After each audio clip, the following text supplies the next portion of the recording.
Ayan, at nagpabili po ng dragon fruit si Kuya Cesar. At ayan guys, ito na tupad na ang kanyang wish. Cesar!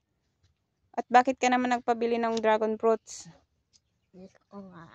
Po. Saan mo nakikita naman yung dragon fruits na yan? Sabi. Saan? Sa pinapanood ko. Po. Tingin, wag mong daganan ng ganyan. Anong lasa kaya yan? Masarap. Ba't mo naman gustong kumain ng dragon fruits?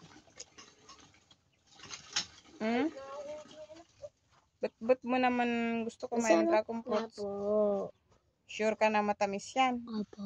Mas tamis ba ang dragon fruits o maasim? Maalat? Masarap. Matamis? Sweet o sour? Magiging dragon ako dito.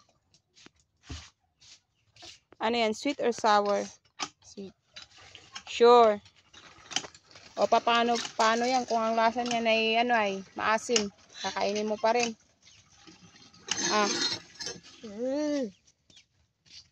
Siguraduhin mong kakainin mo to O share kayo ni Kuya Opo. At kung matamis, bibili tayo ulit bukas, no? Opo. Asan ang tadtaran nga, Roday? Ay, no. Doon lang. Okay na. O, dyan na lang ka. Kuya!